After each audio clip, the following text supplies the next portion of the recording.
लोक कथा के अनुसार पुराने समय में एक लड़का अपने गुरुजी के साथ आश्रम में रहता था।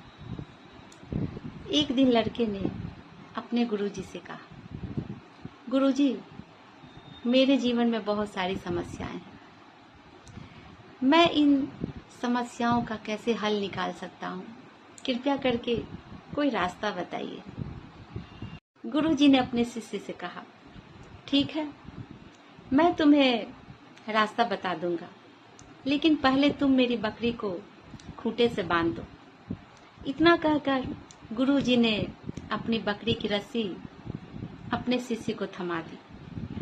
बकरी अपने गुरुजी के अलावा किसी से कंट्रोल नहीं होती थी। जैसे ही रस्सी लड़के ने पकड़ी, बकरी इधर उधर उछल कूद करने लगी। बहुत कोशिश करने के बाद भी वह बकरी को खूंटे से नहीं बांध पा रहा था। तब उस लड़के ने अपना दिमाग दौड़ाया। उसने सबसे पहले बकरी को पकड़ा और बकरी के दोनों पैर को रस्सी से बांध दिया। फिर उस बकरी को आराम से खूंटे से बांध दिया। शिष्य की बुद्धिमानी देखकर गुरु बहुत प्रसन्न हुए। उन्होंने शिष्य से कहा, तुमने अपने दिमाग का बहुत अच्छा उपयोग किया है। अगर हम भी इसी तरह किसी भी समस्या की जड़ को पकड़ लेंगे तो वह समस्या का हल आसानी से निकल जाएगा और हमें कामयाबी मिल जाएगी। यही सफलता का सबसे बड़ा मूल मंत्र है। एक व्यक्ति ने विवेकानंद जी से कहा, स्वामी जी, बहुत मेहनत के बाद भी मैं सफल नहीं हो पा रहा हूँ।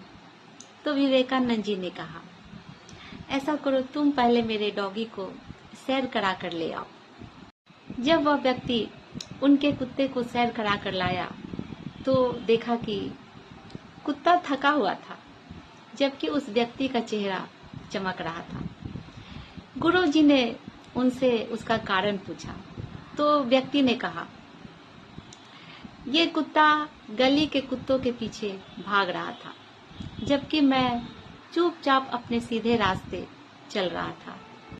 स्वामी जी बोले, यही तुम्हारे सवालों का जवाब है।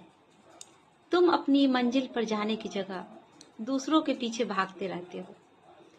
दूसरों के पीछे मत भागो, अपनी मंजिल खुद तय करो। विदेश जाने पर एक बार स्वामी विवेकानंद जी से पूछा गया, आपका सामान कहाँ है? तो विवेकानंद जी ने कहा, बस यही सामान है। तो कुछ लोगों ने व्यंग करते हुए कहा, अरे ये कैसी संस्कृति है, तन पर सिर्फ एक भगवा चादर लपेट रखी है। इस पर वह मुस्कुराकर बोले, आपकी संस्कृति का निर्माण आपका दर्जी करता है और हमारी संस्कृति का निर्माण हमारा चरित्र करता है। संस्कृति वस्त्रों में नहीं, चरित्र के विकास में है। इससे हमें यह सीख मिलती है कि बाहरी दिखावे से दूर रहकर हमें अपने चरित्र के विकास पर ध्यान देना चाहिए। उन दिनों स्वामी विवेकानंद अमेरिका में एक महिला के यहाँ ठहरे हुए थे, जहाँ वे अपना खाना खुद बनाते थे। एक दिन वह भोजन करने जा रहे थे कि कुछ भूखे बच्चे पास आकर खड़े हो गए। स्वामी विवेकानंद ने अपनी सारी रोटियां उन भूखे बच्चों में बांट दी। यह देख उस महिला ने पूछा, आपने सारी रोटियां उन भूखे बच्चों को दे दी, अब आप क्या खाएंगे? स्वामी जी मुस्कुराकर बोले, रोटी तो पेट की ज्वाला शांत करने की चीज है। इस पेट में ना सही, उस पेट में सही, देने का आनंद पाने के आनंद से बड़ा होता है। जब कोई आदर्शों से भरा जीवन जीता है तो प्रेरणा का पुंज बन जाता है। हमारे स्वामी जी भी ने इसी तरह का जीवन जिया है। उनके आदर्श, उनकी बातें हमारे युवा पीढ़ियों के लिए एक प्रेरणा का स्रोत है। उनके बताए रास्ते पर चलकर न सिर्फ सफलता प्राप्त की जा सकती है, बल्कि देश और दुनिया के प्रति अपने कर्तव्यों को निभाने की प्रेरणा विवेकानंद जी देते हैं।